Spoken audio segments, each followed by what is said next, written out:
to this AlbaCon 2020 interview video. I'm Dave Wright. I'm one of the organisers of AlbaCon, and what is it? So the AlbaCon is an online RPG convention that's raising money for charity, and in 2020 we're raising money for a charity called It's Good to Give, which provides support to young cancer patients and their families. Today, I'm interviewing an illustrious panel of people who are working on and have worked on the previous edition of A-State, but they're working on the new edition of A-State, which is coming out from Handiwork Games at a date to be confirmed. The three people you can see are Malcolm Craig, because he's in the top left, even though he's not in the top left of my screen. He's in the top left of the screen you can see. And then you've got Morgan Davey, and then you've got Gregor Hutton, and then you've got me. And you can see their names. So thank you, gents, for joining me. And before we start into the nuts and bolts of this, let's have a bit of intros. So I'm going to start with you, Malk. What was the first RPG that really kind of stuck with you? And from there, give us a little bit about your experience in the RPG industry. So I always used to answer to that question things like Twilight 2000, Traveller 2300, Traveller, all that kind of thing. But thinking back on it, it's probably Fighting Fantasy. Actually, because they're role-playing games. Even if you're just playing the books, it's a role-playing game. And Fighting Fantasy, the actual Fighting Fantasy RPG, and things that kind of ally to that, like the old Maelstrom book about you're a bunch of rogues in Elizabethan England traveling from St Albans to London. Yep. The wild excitement of it. But those, I mean, that's probably my formative RPG experiences, and then kind of moving on as everyone does into kind of like box set 1980s, 90s kind of games and everything, and then gradually winding my way into half-arsedly designing a few games here and there. So yeah, that's probably it. I'm the least interesting person on this panel. Okay. And so what games have you designed then, just so that we can get that out there? Well, there was the original A-State, which setting, mostly good, system, terrible, didn't know what it was doing. Cold City, setting pretty good, system, not bad. Hot War, setting pretty good, system pretty good. I think that's the game I designed that worked. And also the never released I Lost My Heart to a Starship Trooper, which was actually the greatest role-playing game I've ever written. I'm sure it's a PDF. I've got that on the shelf. I can get it if you want me to show it off. I have a beautiful, pristine, one copy off. Only one copy exists. So over to you, Morgan. What's your kind of signature RPG, as it were, and your experience? Well, first of all, hi Dave. Hello. It's great to see you. It's great to be here talking to you and to these other folks. Because I'm signing on from the other side of the world, so I haven't seen any of these people in the flesh for a bunch of years. My RPG origin story, I think, like Malcolm, Fighting Fantasy was pretty key. Fighting Fantasy in the basic Tom Moldvay edition of Dungeons & Dragons, I kind of was introduced to both of those within months of each other and just kind of tipped headlong into the thing. I think my role-playing history is kind of 3 games that kind of messed me into new forms, and that was the first one, those 2 really. Then Wraith the Oblivion from the World of Darkness stuff, which kind of blew my head off because it was so ambitious and weird. And then Emily Kerbos's Breaking the Ice, which just exposed me to a whole new way of thinking about games.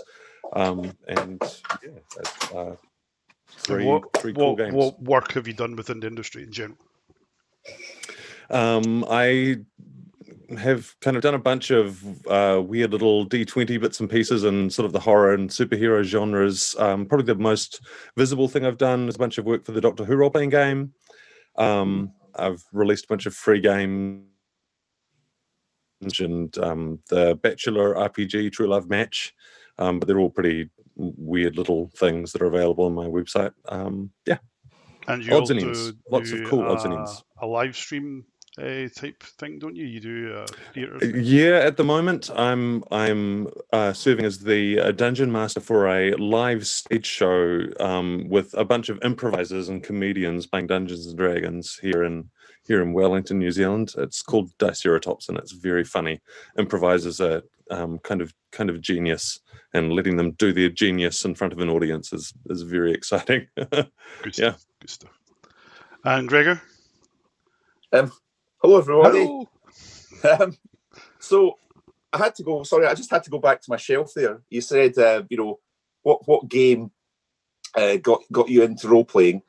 So there was some early 1980s stuff I footed about with, and got me in. But the game that I first really ran with was Dragon Warriors.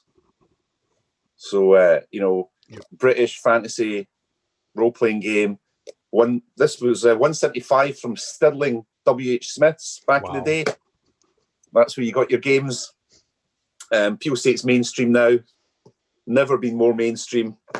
And from there, played. I was a member of a role-playing club, and we played on Sundays, Tuesdays, and Thursdays.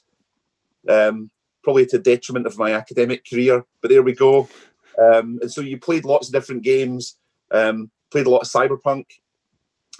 And then mid-90s, I co-wrote and co-illustrated a role-playing game called Frenzy, which is obscure, came out about the same time as two other British games, Slay Industries and Tales of Gargantier. Most people have heard of Slay Industries. Hardly anyone's heard of Tales of Gargantier and Frenzy, but there you go.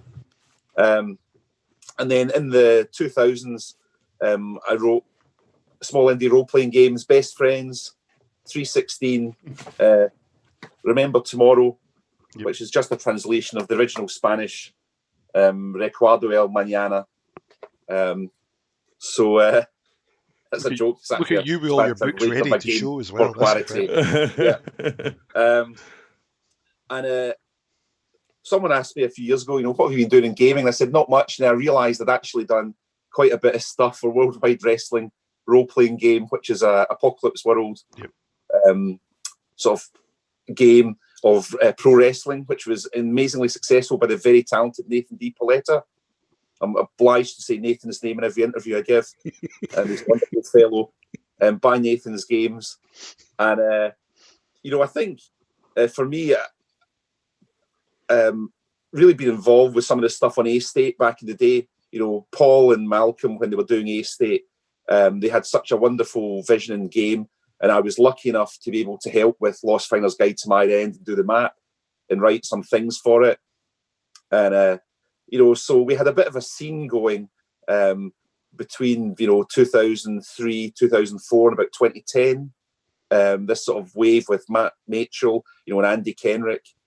Neil Gow came along. There was a lot of really great, interesting British role-playing games there that, we all sort of helped play test each other's games. Joe Prince, Malcolm and I were particularly close to, and we had a lot of those games this scene. And I'm really heartened to know that although we've all moved on to do other things, there's lots of, there's been a wave after that where people are still doing, you can create a small indie role-playing game. You can publish your own stuff. People will play it. You can have a lot of fun. So that was a thing that I think, I would say that Morgan and Malcolm have got a commonality in community outreach there, where they've really encouraged people to do games that they've maybe not had their names on themselves, but wouldn't have existed without their work. So that's where I'm coming from, Dave. Excellent. Thanks for that. Right. Hopefully these are all relaxed now, and we can start into the nuts and bolts. Okay, so let's talk about A-State. And any one of you can answer these questions. I'm not going to point at anybody. So what is A-State about? Wow. I reckon Malcolm should speak to this one, because A-State, of course, originated out of Malcolm's setting vision, along with Paul Bourne, of course. So, Malc, do you want to? If not, I can read the text. I strongly suspect I'm the person least qualified to actually talk about what the game is about, because the game originated more as a setting in search of a game rather than as some kind of coherent idea. It came out of kind of like my interest in kind of various parts of history and the urban environment and kind of things like urban exploration and all these kind of things which I was involved in at the time. And I think at the heart of it, this was not so much part of, well, the system didn't facilitate a lot of what the game is actually about. I think what we're doing now, especially what Morgan and Gregor are doing with Blades in the Dark, facilitates what the game's actually about. It's about this really oppressive, unpleasant, claustrophobic urban environment where you're trying to make things just that little bit better for a community, a small community, large community, the entire city, whatever. And that was always part of the game. That was part of the thread running through the entire setting. But the game didn't facilitate that part of it. And I think what we're doing now with it, or rather, what Morgan and Gregor are doing now with it, really facilitates that idea of hope, of community, of all of these things in a setting that is rather oppressive and grim and unpleasant. Okay. So there is going to be a second edition. That's what kind of why we're talking. But how did that happen? What was the decision point to say we're going to do this? Well, so I'll talk for a minute and then Morgan and Gregor can chip in. So I kind of stopped being involved in games design and games in general in about 2010 for a whole variety of reasons. And it ended up because I had a big life changes, all of these kind of things. And so I've not played games for about a decade. I've not really read anything to do with games for decades. So a lot of these kind of like newer stuff that Morgan and Gregor talk about, I'm like, I have literally no idea what this is about. So I've been catching up on a lot of that. But I think it was Johnny Hodgson from Handiwork Games and Paul Bourne, because Paul was 50% of the creative behind the, it wasn't just me writing words. Paul generated the visuals and the graphic design, and that fed into the writing of the game and everything. So I think Johnny and Paul were quite keen to do something new, bring out a second edition and see where it goes. And they said, "Are you okay with that?" And I went, "Yeah, that's fine." But I think Morgan and Gregor can probably talk a little more about that. Yeah, I was going to say, Dave, it's maybe John Hodgson would know better how to answer that question. Well, he's told me you're the guys to speak to, so you know. Yeah, so so from my perspective, there was a conversation had last year up in Perth at your games convention, where Paul and John, I mean, they've been working for some time together on things like the One Ring. They were at Warhammer. They were doing all sorts of things, and they went out and did Handiwork Games, and the work they do is just stellar, and everything they touch just looks wonderful. I mean, it was really funny for me in that John, was involved. He did the cover of the new version of Dragon Warriors a few years ago, and he lives, I don't know, 2 miles or something, or less than that, a mile from where Malcolm lived in Falkirk. Yep. He lives 2 miles the other way from Paul Bourne. My mum and dad, they lived, just 10 miles the other way. Everyone was in this sort of area, but we'd never sort of done any game stuff together. But we all know each other really well. And obviously, Paul, the look and feel of A State, the great. I'm hesitant to say this with Malcolm in the room, but one of the great things about Malcolm and Paul that I always observed was it's a bit like being in a band. And Malcolm would write wonderful text and create beautiful settings, horrifically beautiful settings. And Paul would bring them to life visually in terms of graphic design, look, feel, striking visual images. But like in a band, if you're a guitarist and there's a drummer and the guitarist's telling the drummer how to play the drums, that's never going to work. And the drummer's telling the guitarist how he should be playing his solo, that'll never work. And the great thing about Malcolm and Paul was that if Paul was the drummer, Malcolm didn't tell him how to play the drums, and Paul never told Malcolm how to play guitar. And that's what made it work so well, was they just were in sync, what musicians call in the pocket. you know, when they did things together, were just great. And so Paul's been off. He's a bass player actually, but he's been off playing bass for other games for a long while now. But he's always, you know, had, you know, he's got a great fondness and affection, a really deep understanding of A State. And, you know, they must have just had a conversation and said, you know, what about that? And I would say that 99% of people that know Malcolm would say, oh, you'll say no. But you know, Paul's known Malcolm forever. Yeah. And you know, he was like, he might say yes. And certainly, you know, Malcolm's got a great academic career now. And it's like, well, I'm, you know. Well, I have an academic career. You've not read my latest article in diplomatic history. Oh dear. But so Gregor, then, if so, Johnny and Paul wanted to do this. They had the conversation with Malk to say, yes, can we do this? At what point did you get involved? Was it literally in the Mexico heat at Tabletop Scotland? Yeah, it was Tabletop Scotland fever when it was breaking the thermometers in Perth. You know, thermometers in Perth actually are calibrated to max out at 24 degrees. And what had happened was, I think that, you know, they'd been kicking around the idea of maybe they could do it. And when I was speaking to them, they said, oh, you know, we're thinking about these things. And I said, well, if you ever did A State again, you probably want to use Blades in the Dark. You know, it's I think it's got a really good fit for the world. I mean, kind of funny that if you asked most gamers today to name a game where you're in a city that you can't leave, they would all say, oh, Blades in the Dark. And I'd say, well, A State predates that by about 15 years or whatever. Yeah. So, yeah. And a lot of the, you know, the idea of a city of contrasts and contradictions, a city where there's a lot of stuff going on, and mechanically, you could play A State using Blades in the Dark straight, but the focus is kind of, for me, it's off by about 90 degrees. You know, the idea of these people trying to make a buck, and, you know, they're sort of thieves in the night. That's really not what A State's about. But in terms of facilitating how a game would work, you know, I could see that, well, we can turn that 90 degrees, and it's about sticking up for your part of the city, you know, and doing all these things. And so we sort of had that brief conversation. I came back the second day Tabletop Scotland with my copy of Blades in the Dark and said, take this home and have a look at it, see what you think.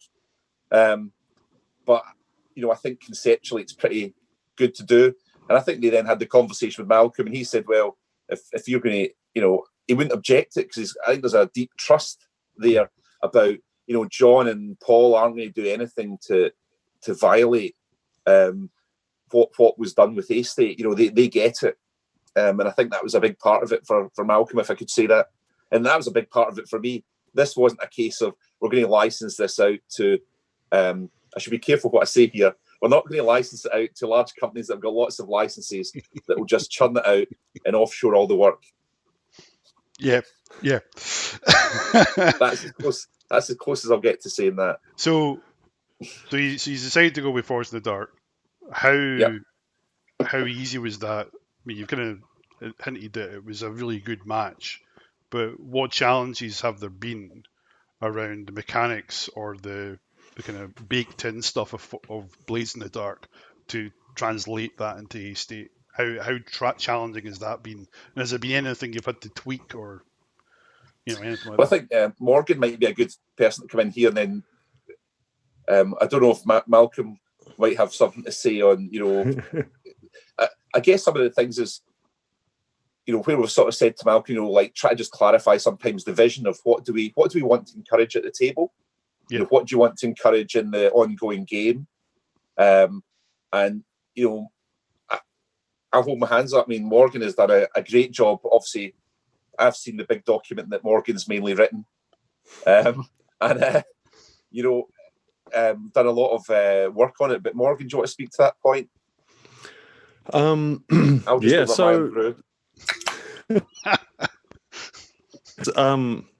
kind of where I got pulled into the project. I got I was talking with Johnny about another project that we've been talking about doing for a while, and he messaged me and said, "Hey, I'm talking with Gregor about A State. And I was like, oh, cool, that's pretty exciting, because I have big feelings about A State, because I was kind of there when the book was released, and it was this amazing period of my life where I was living in Edinburgh, and I got to know all these guys, and just learned so much.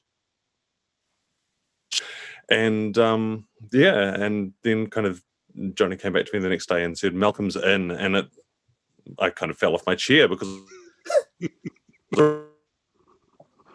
somehow, however he had done it with a smile and sweet words or whatever. No, more seriously, I think, as Gregor just said, this game and the team that are working on it it's people who have known each other for a very, very long time. Everyone involved, including me, has this very long-standing relationship with the game, and so there's a lot of trust amongst everyone involved. So I think that's key to where we're going. But as your question was pointing, Gregor, I think Gregor's bang on that it's very close, but it's just kind of pointing in slightly the wrong direction, because Blades in the Dark is, of course, a game basically about criminals who are working in this lawless environment and trying to climb to the top. And as Malcolm was saying earlier, in A State, you're trying to look after people ultimately. And you could play an amazing A State game as criminals doing criminal stuff in the city, and you could pretty much use Blades in the Dark as is. But to steer it in that different direction, there wasn't really a huge amount of fundamental changes that were needed. I think out of the big picture of people who have hacked Forge in the Dark into serving different settings, this might be one of the ones that changes it almost the least. There are a lot of changes, but it's like every change is sort of one change to one aspect of it that doesn't affect this other bit, which still feels like Blades in the Dark. And then this other bit is changed over here, but then that's all fine. And then this bit is changed over here.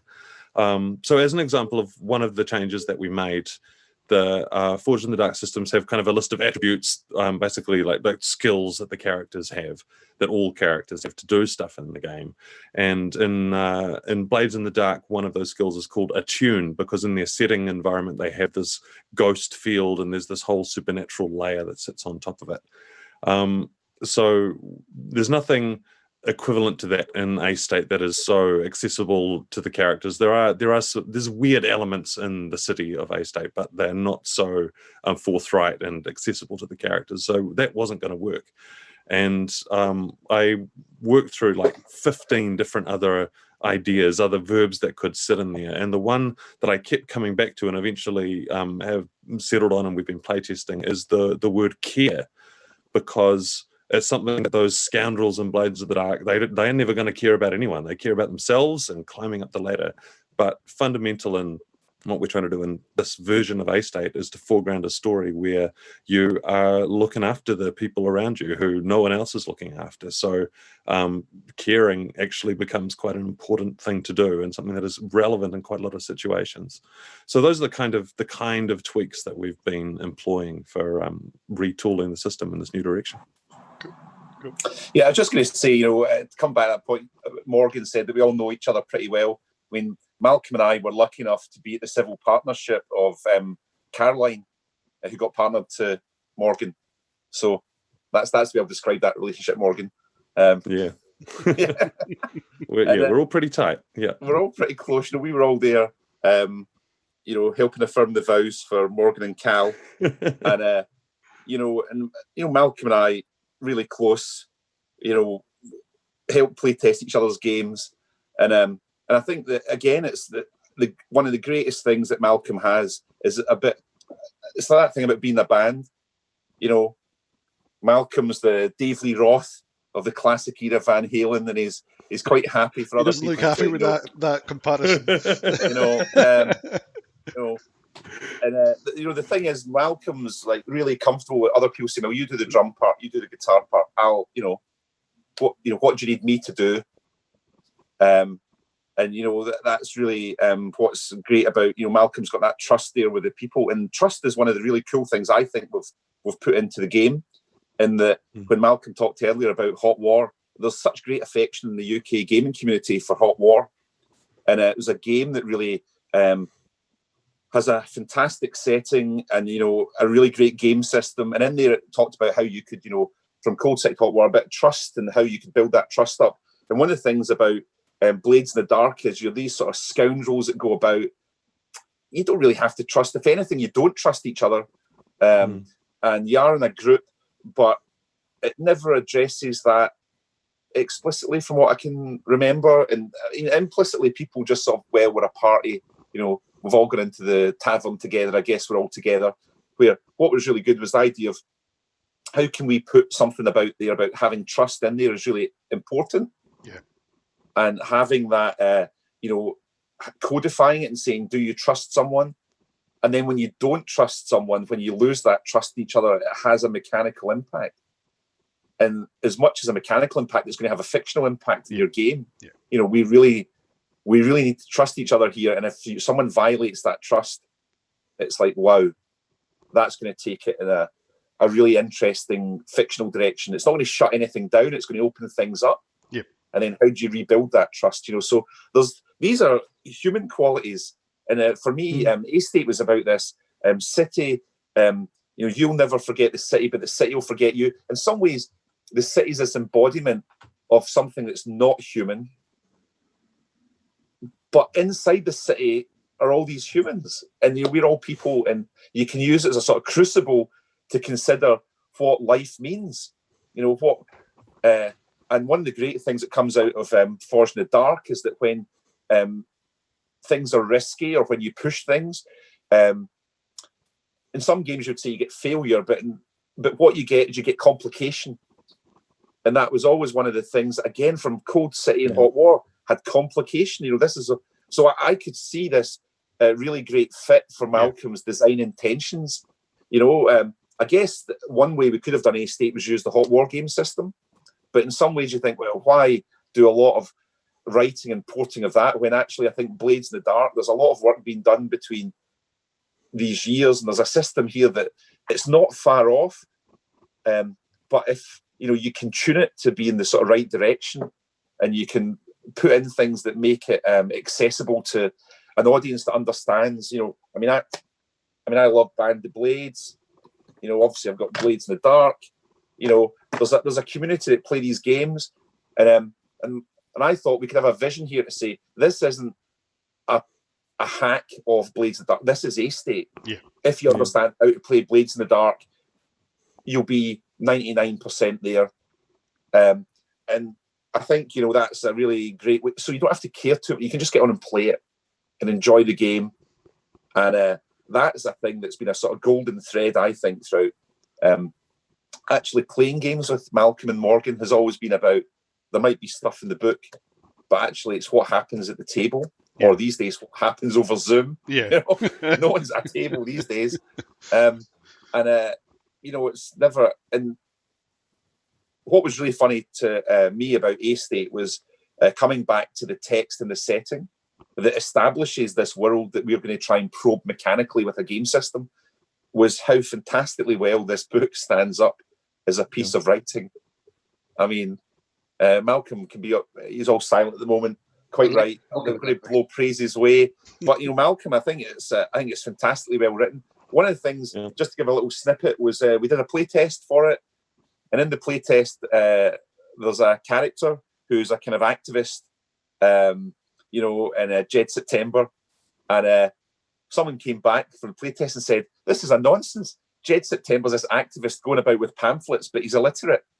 And I'm like, oh, wow, page whatever of A-State, published in 2003, he's an illiterate activist back here, because it was a commentary on, you know, you didn't need to be read and write to be an activist who cared about things. And, you know, he got other people to do his pamphlets for him. That's canon from back here. You know, that was deliberate. It was a social commentary from Malcolm in probably 2001, 2002, you know, something really insightful. And people think, oh, it must be just a typo you've put in your playtest. You're like, no, it's a really deep, rich world. You know, it's there's stuff in here that's so carefully thought about. And, you know, in some ways, you've got your own unconscious biases that you bring when you read anything. And it's like, this is, it's like I said, it's a crucible for gaming, and I think the game system Morgan talks about, it's pretty close to Forged in the Dark, but there are things that are different where we're just trying to steer it in a certain way. So things like trust, things like caring, which I think is a really nice loop actually for when he talks about Emily Care Boss and breaking the ice. Yeah. And by baking those mechanics into it, the tone of the game and what the PCs actually do in the game is quite vibrant. Even just the way you're talking about it, I can sense that anyway. But it's kind of like you're able to make it really clear that this is not, for what a better phrase, a murder hobo type environment. It's really different. So Well, I suppose that just to take that into a question, what is it that the PCs do? What are you doing in the game, or is that limitless? Well, I'm just going to say about so in the estate, one of the main prime types of character was called a ghost fighter, right? And they have a thing called a life, which is a knife, and they are absolutely brutal. If you had a whole party of ghost fighters, you go about stabbing everything and this.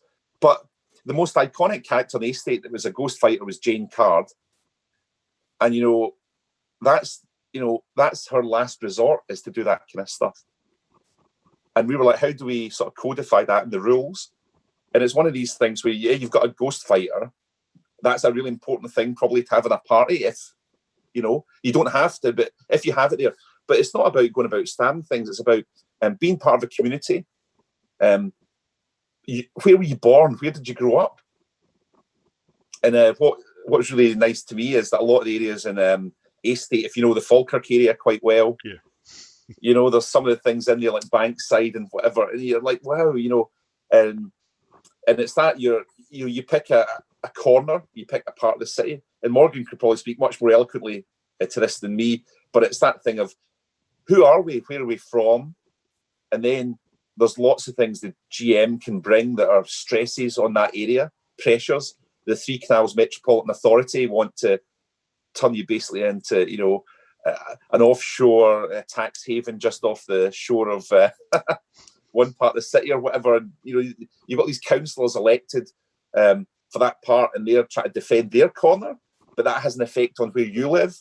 And so you've got a bunch of characters that say, well, how do we go about living our lives and having, bringing safety or just a quality of life, or resolving our issues and problems. So I don't know if Morgan, you want to talk about that. I mean, I know that's a big passion for you. I've probably got some good stuff to say. Malcolm, you were just about to say something before. Is there anything you wanted to add now? No, we've gone past that now. All right, cool. So the kind of the core setup in the new edition of A State is protecting the corner. In Blades in the Dark, the grouping, the kind of the holding structure of the game is around the crew of criminals, and so you have a kind of crew character sheet that you work on together and manage collaboratively. In this game, the focus is on the community, the small part of the city that you call home, and that's the thing that you work together and create collaboratively. And then, as Greg is saying, you're basically trying to protect it from stuff that is messing with it and maybe improve things there a little bit. And so that's one of the ways that the Blades in the Dark setup is really helpful, because Blades in the Dark was set up to have kind of this arrangement of what they call the faction game, where you do stuff in the city and other powers in the city take notice and they will want to kick back on you. And that fits really nicely in A-State, because A-State, I don't know if we've mentioned it yet, but the nature of the city is that no one can leave. So it's this enormous urban environment. Everyone is trapped there. So everything is literally a zero-sum game. Any street that you take is taken away from someone else, because there's nowhere for anyone to go. Everything is kind of happening inside this locked environment. So it's very easy to set up these kind of faction games. And what happens in the Blades in the Dark system that we can leverage so effectively here is that whenever you do something to increase the well-being on your corner or to stop a troublesome situation from affecting you, it will affect someone else, and then that will come bouncing back on you. So kind of coming back to the idea of hope that's sitting under the whole game, it's not, well, I suppose you could play it as a game where the characters come in and they look around at this troubled corner full of unhappy people, and then they just go and do some cool stuff and kick down some doors and look after some people, and then everything's happy and everything's fine.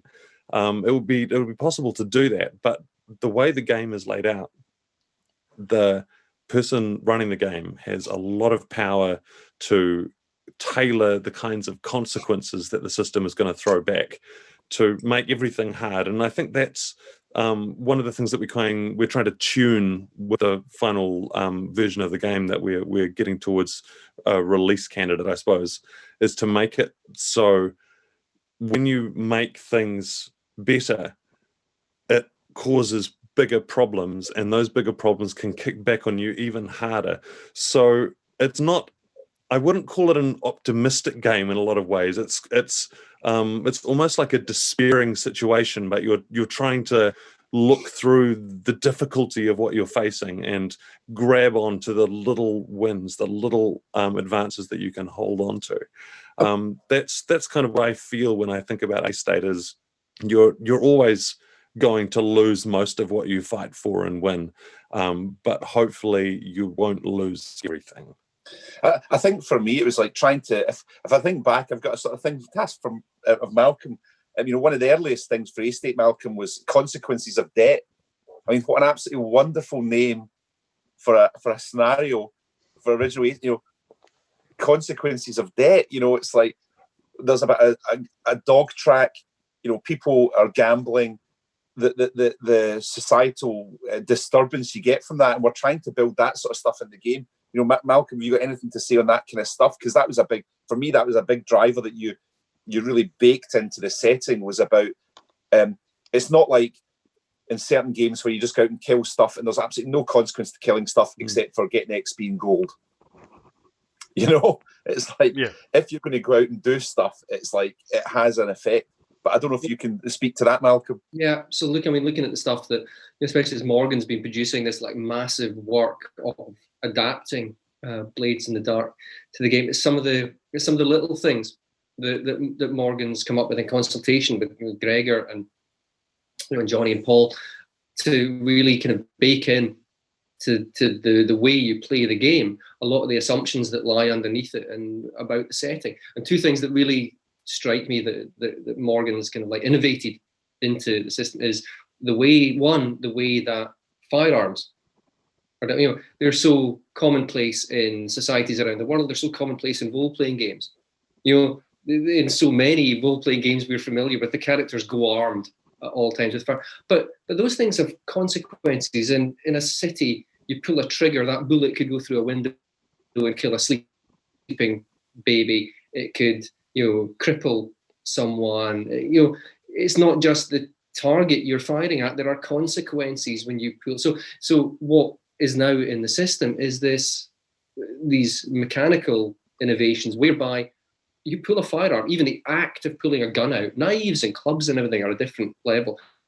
You pull a gun out, that immediately ramps up things. I think very few games have dealt with that adequately. I mean, I think Dogs in the Vineyard had a very distinctive approach to that kind of thing. But so that's one thing where a gun, although they are relatively commonplace, they create fear, they create danger, they create consequences merely by their presence. And the other one, and this is a bit I really love, and I love the term that Morgan came up with for it, is the presence of trees, vegetation, all of these kind of things. And there's an attribute, Morgan will be able to talk about this because I can't remember exactly where it fits, but there's an aspect of your little corner called green kept. And that means there's a tree or something there, and people want to protect this tree or something like that. And that is actually, for me, that's really important, because I was always very casual about environmental issues, until actually with Morgan in New Zealand, up in Northland, went to the kauri forest and saw these giant, magnificent kauri trees, especially like Kane Mahuta, which is, I'd never seen anything like it in my life. And this giant, more than 2,000-year-old tree. I'm thinking, I actually had this moment seeing it, and I said this to Morgan at the time, like, wow, I really don't have the right to do anything to kill this thing. It's been, and that has actually now translated its way into the game. Yeah. And I think that's really important, because I think Morgan and Gregor and Johnny and Paul, some sectors of the RPG community may criticize this, but there are certain themes and certain messages that we find important and want to bake into it. If you don't like it, you don't like it. It's not the game for you. But that kind of, I think those things that Morgan's doing in consultation with everyone else, baking that into the game is really important. Also, I need to come back. I need to challenge Gregor on stuff to do with the writing. Dave, or do you want to talk about? So it's very kind of you. But I think one of the things about Ace, I started writing it and coming out with the setting in my mid-20s. Now, I will freely admit I didn't grow up and become an adult till my early 30s.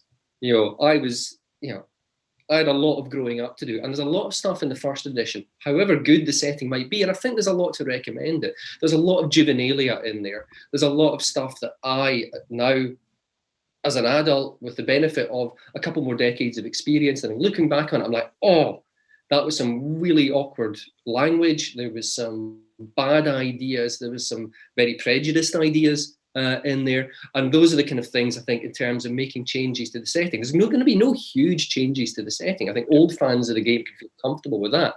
But there's certain things in that, like, just to pick an example, there were some really awkward attitudes towards sex work and sex workers expressed in the original. It was like, ha ha ha, prostitutes, kind of thing. That is gone now, because hopefully I've grown up and moved away from those ideas. Mm-hmm. And dealing with the issues that you will find in any urban, any place, sex work is going to exist, to continue using that example, but dealing with it in a sensitive manner. And just one of the things that actually I always come back to in this is a skit that the comedian Stuart Lee did about the odious journalist Richard Littlejohn, and the way he objected to the way that other news outlets were talking about female sex workers who'd been murdered by this man. I think it was the case in Ipswich.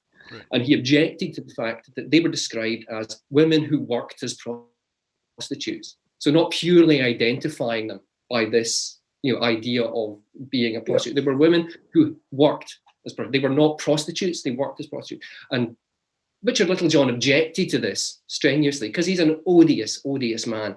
And Stuart Lee does this brilliant thing about the use of language and the way we describe things like that. So I think making these small changes to the setting, I think, take a more sensitive approach towards important issues that are going to be present in the game.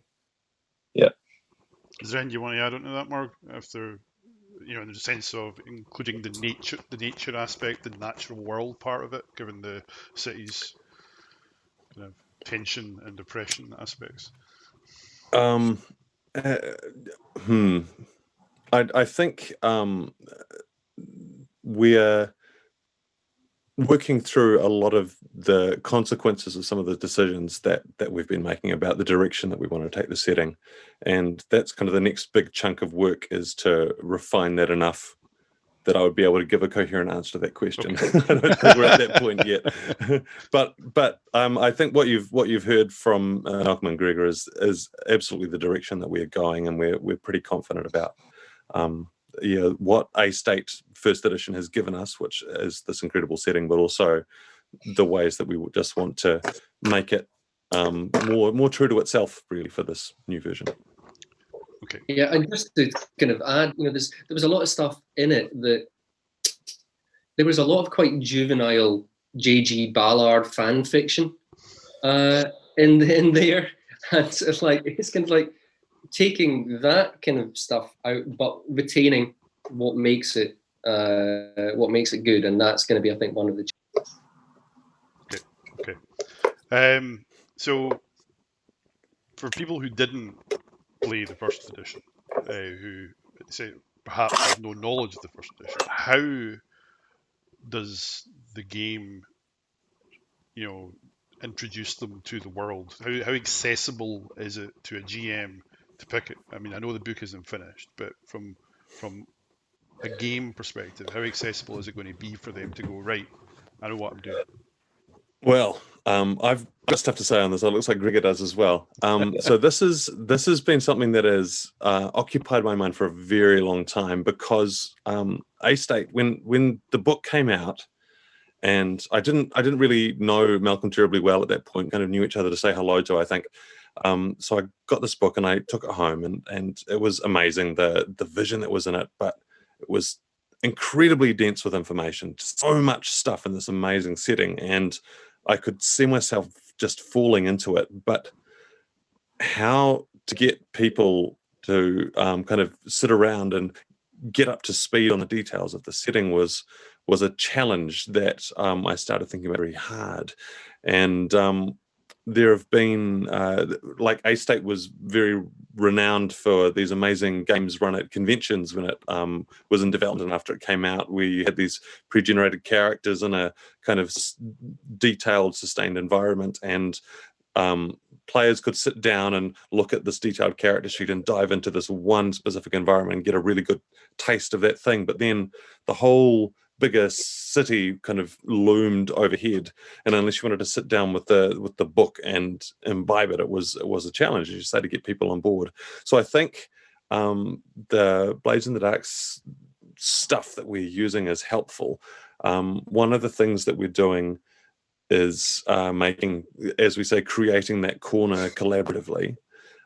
So people are making their own chunk of the city, and in the process of making the city, you're making choices that teach you things about what's happening in the city. Every time you're faced with a set of options, you learn that those are kind of the range of things that you find there. And so you do this over and over, and you get a big picture of everything that's happening in kind of a really compact way by making choices, so you're invested in it as well. So at the other end of that, I've just been doing that with my little playtest group, and I found that at the end of it, I didn't really know the game coming in, but they've got a really good sense of the vibe and the tone of things coming out of that process, so that's really good. The other thing that Forged in the Dark games have that is useful here, I think, is they have this strong focus on the fiction and the details of what is happening kind of moment to moment. So whenever you come to like what would be in another game a two-hit roll, where you roll the dice and I hit him or I don't hit him, and then damage is applied, in Blades in the Dark you have to say, okay, so what's going on? Where are you? What's happening around you? What's the context? What's the environment?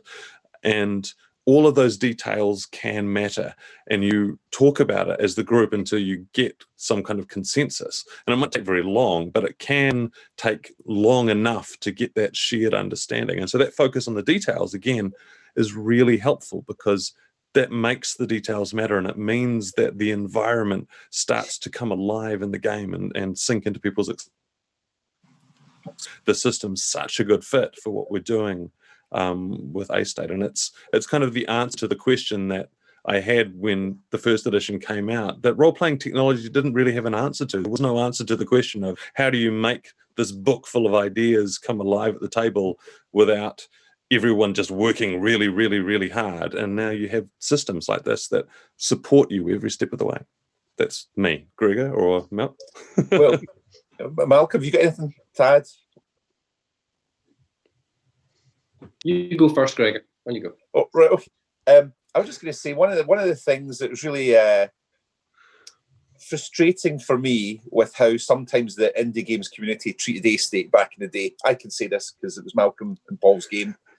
Was that it was hugely successful. A-State, you know, it had several thousand print runs, sold out, was in main 3-tier distribution. You know, had its second print run. And in some ways, when you get that sort of success, people think, well, it's a bit of a mainstream game, even though it's just two guys in Camelin, you know, or Camelin. You know, what you want to say is that one of the things was that I guess at the time that A-State was around, the Mountain Witch was out in Polaris, and a lot of these games ask you as a player to contribute to setting the world. So, you know, the Mountain Witch trick, what is in the box? You tell me. And A-State sort of wasn't from a different tradition. It was just a different way on the spectrum. which is there's a lot of stuff that the GM maybe has to tell you about the city, you know, because if you've not absorbed the book or you've read, I mean, the GM's picked an area of the city that's really interesting to them or thinks it'll be interesting to the group. And he's like, well, you know, there's dogs running about in the street and there's a guy chasing them with a stick to try and get hold of them. And, you know, meanwhile, you hear a boat chugging past on the canal. You can't ask a player to come up with that because they're like, well, what's the technology like here? You know, what's the, you know, the shanties here and all this sort of stuff.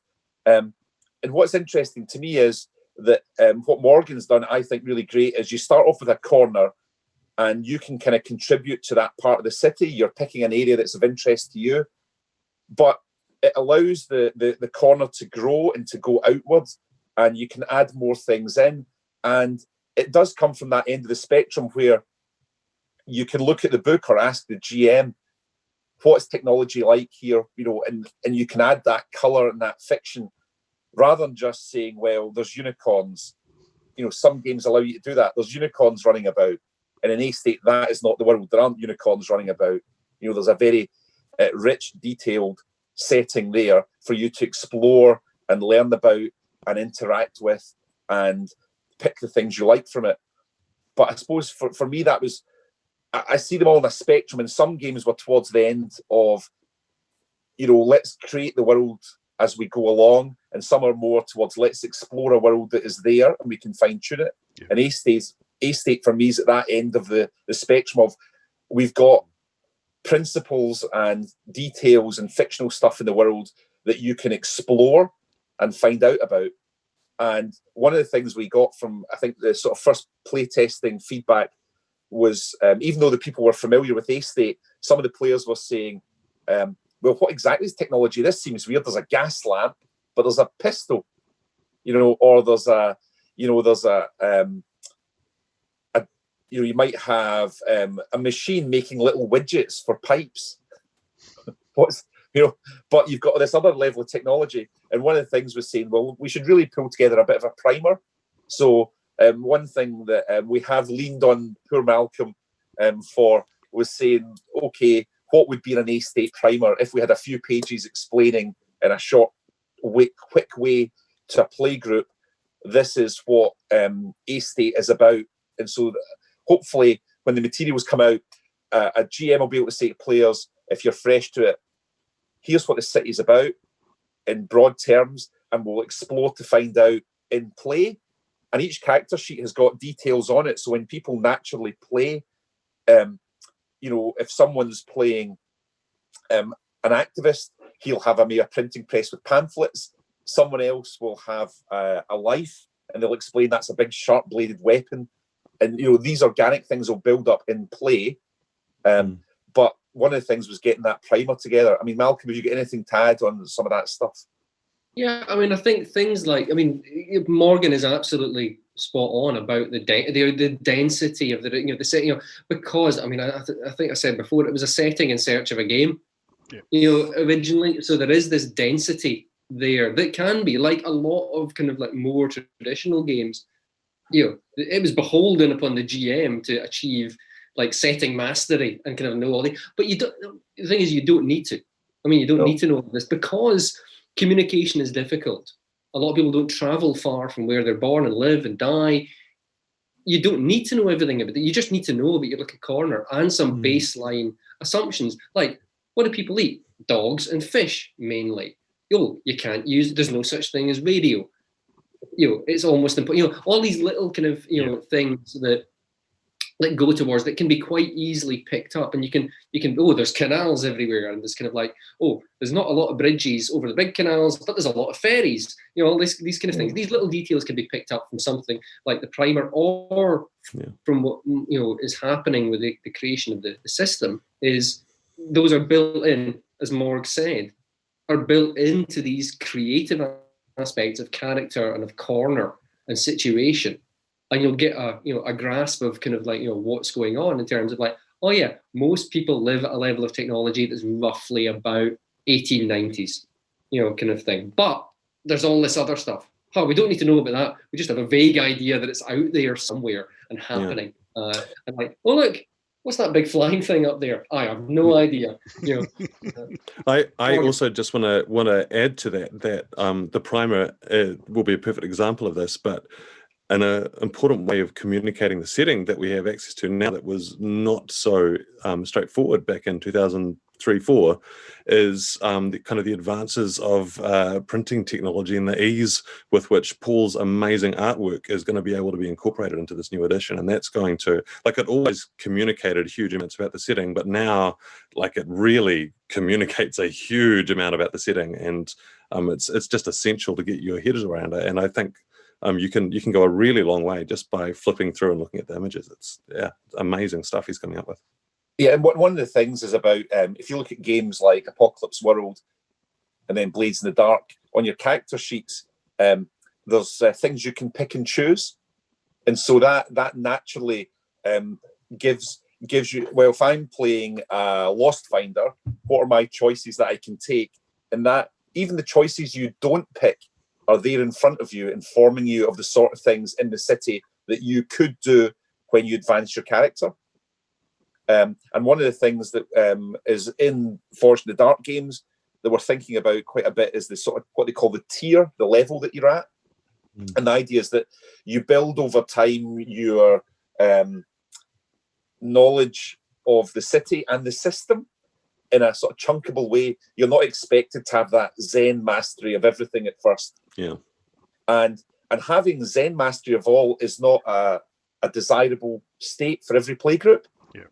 You might just want to be at a sweet spot of level, and you'll find that for yourself in play, and the game will help, I hope, facilitate that. So you don't have to keep going up in level. If you go up in tier, you're dealing with different things that might not be of interest to you. Yeah. And in my sort of gaming past, that always sort of made me think about a great game that probably doesn't get mentioned enough these days, Troll Babe. But the idea of, you had this in the game Troll Babe, the idea being you start off with sort of almost like one-to-one conflicts, and then it was sort of person to gang, and then there was the idea of a village or a city, and things went up in tier. But maybe you weren't interested in nations fighting nations. You really just wanted, you found the greatest interest in taking on gangs. Yeah. And that was as far as you wanted to take it. And we did have one idea. I don't know if it will be in the final game system, but one idea was the idea of coming back down a tier. And I likened it to relegation in football, that sometimes your team was better going down a league and being a big fish in a smaller pond than you might find in play that we just don't like getting hammered by bigger, more difficult opponents on maybe a small p political or sort of much bigger region. We want to step back from that. We'd rather go back down in tier and be fighting at a different level. We're just going to stick to our boundary. And bizarrely, it made me think of Switzerland. My medieval wargaming army was medieval Switzerland. Switzerland in the medieval times, they just stopped at their own border. Basically, I'm sure Malcolm correct me if I'm wrong, but pretty much they didn't have these. I'm a historian of the Cold War.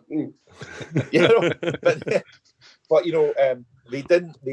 For them, they were comfortable being in their cantons and regions and not expanding beyond and now that. Gregor's going to talk for the next 15 minutes about Swiss pikemen. Yes, Swiss pikemen, you can't beat them.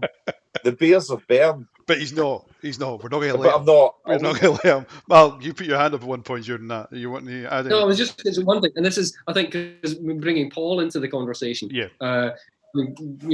Everyone's rightly pointed out the role that his art has in communicating setting detail. But also, one thing we kind of learned doing Hot War way back when was using loads of people did, but using in-world artifacts to communicate elements of the setting. So Hot War had a lot of propaganda posters from within the setting, and Paul's been working on stuff like that. So advertising that exists within the setting, but is also artwork for the game that communicates very simply and very graphically certain key things. So dodgy battery salesmen.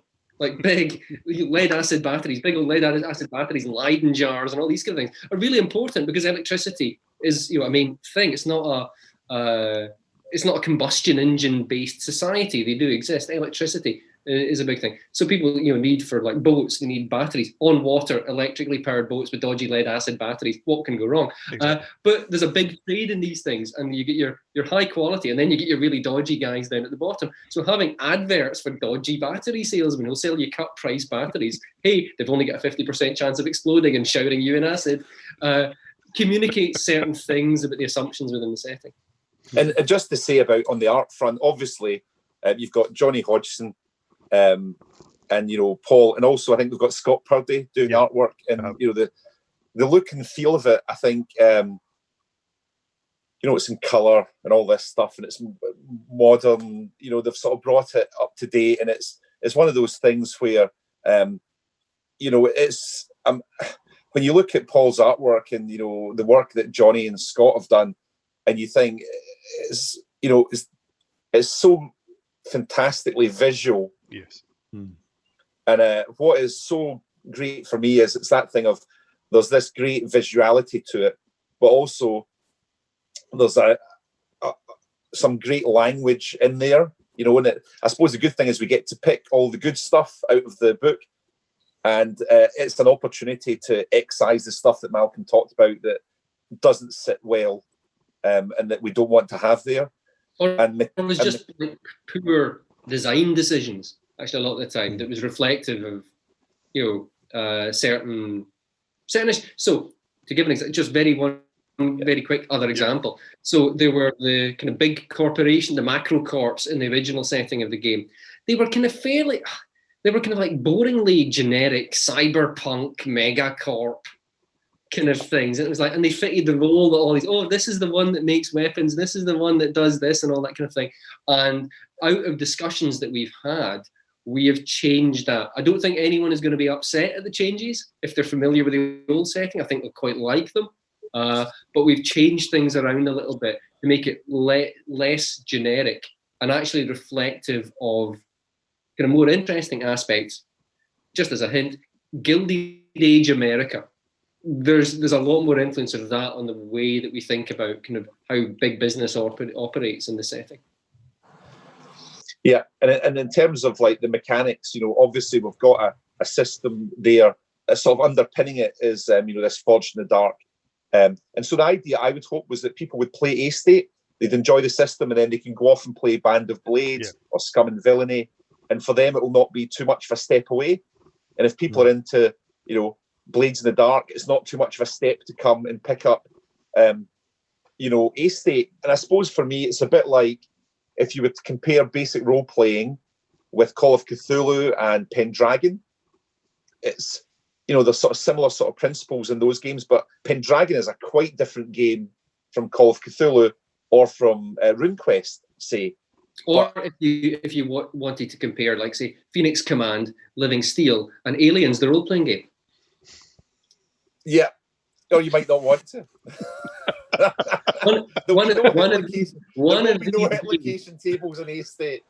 One of these days, Morgan and I are going to play Living Steel because we've both got all of the books from way back. And one of these days. And I hope your battery runs out during it and you get stuck in.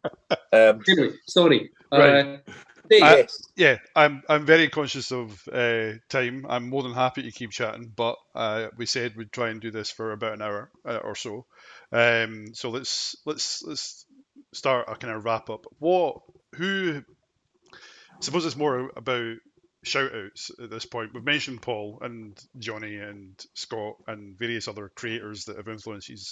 Is there anyone else that you want to give a shout out to? It doesn't need to be in relation to A State. It can be, in general that you want to do a shout out for. I'll start with Morgan.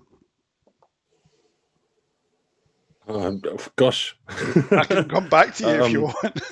Yeah. I have not given any thought to this, so I don't know who to shout out except all the dozens and dozens of amazing people. It doesn't need to be gaming related, but I'll go to Gregor then, because I'm sure he's got somebody.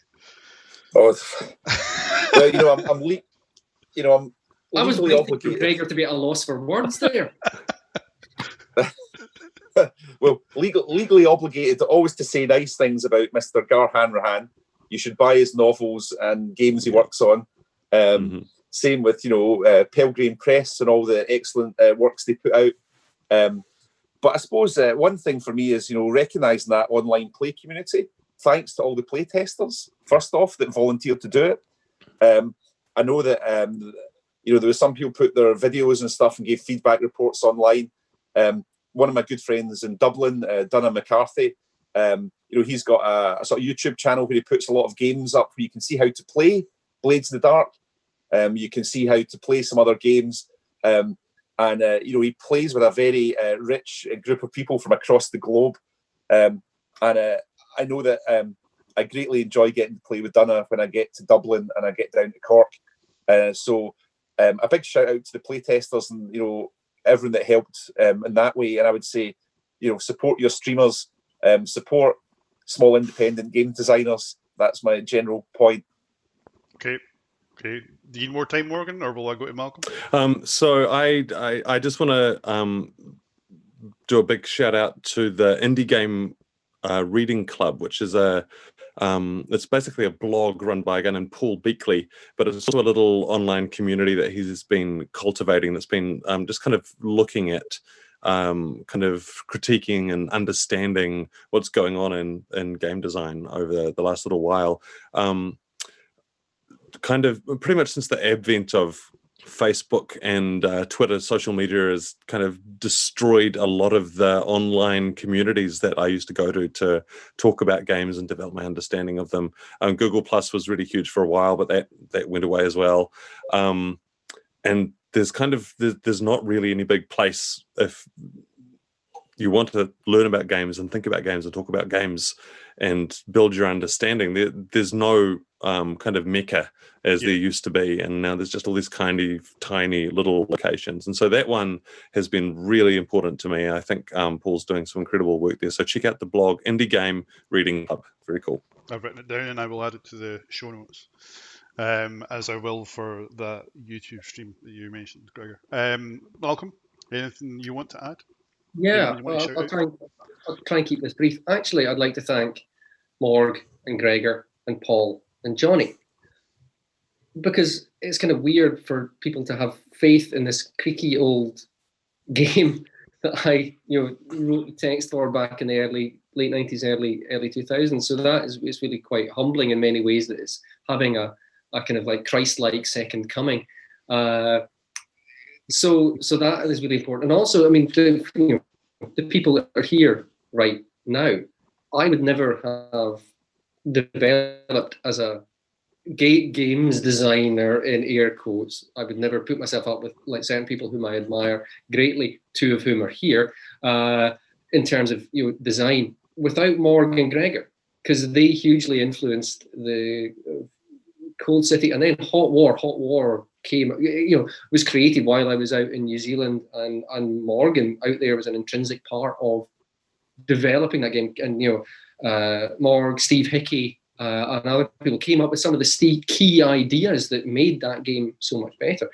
Gregor has done some amazing stuff. I think Remember Tomorrow, which you mentioned at the start, I think Remember Tomorrow is an absolutely fantastic little game, and it's brilliant. I like Best Friends, 316, Frenzy, all the stuff. I think Remember Tomorrow is the best thing you've ever done, Gregor. I think it's a fantastic little game. And good. You should. And also, Dave, people like you who do so much work in the background of conventions, I mean, you've been such a huge part. I mean, along with Morg when he lived in Edinburgh, creating the open role-playing community, and then going on for all the stuff with conventions and gatherings. And that's a hugely important and sometimes, I think, unheralded part of the games communities, the people that do the hard work and the kind of in the salt mines of organizing things. So that's all credit to you and everyone else. Huge support for that call, Malcolm, because big deal. Yep. And finally, I would just, two games that were a huge influence on me, and by designers who never ever got enough credit, and their games never got enough credit, is Matt Mitchell and Covenant, which I think is one of the most criminally underrated British indie RPGs, and Matt Snyder, two Matts, who did Dust Devils, which is hugely influential for me as well. And they are two games which I think still stand the test of time. They are not just products of their era, they stand on their own as great independently produced role-playing games, and they do not get the credit they deserve. So I think the two Matts, Matt Snyder and Matt Mitchell, deserve a lot of credit for what the way they influenced my games design. So I will include links to all of those as well, because that's kind of the point of that part. Okay, thanks very much, guys. I will let you get on with the rest of your day or evening in the case of you, Mark. And we'll wrap this up here. As a reminder, AlbaCon 2020 is happening on the 3rd and 4th of October, and the website is www.albacon.co.uk. And I will see you all in some virtual way soon. Cheers. Lovely. Cheers. Thanks. Bye. Thanks. Mm-hmm.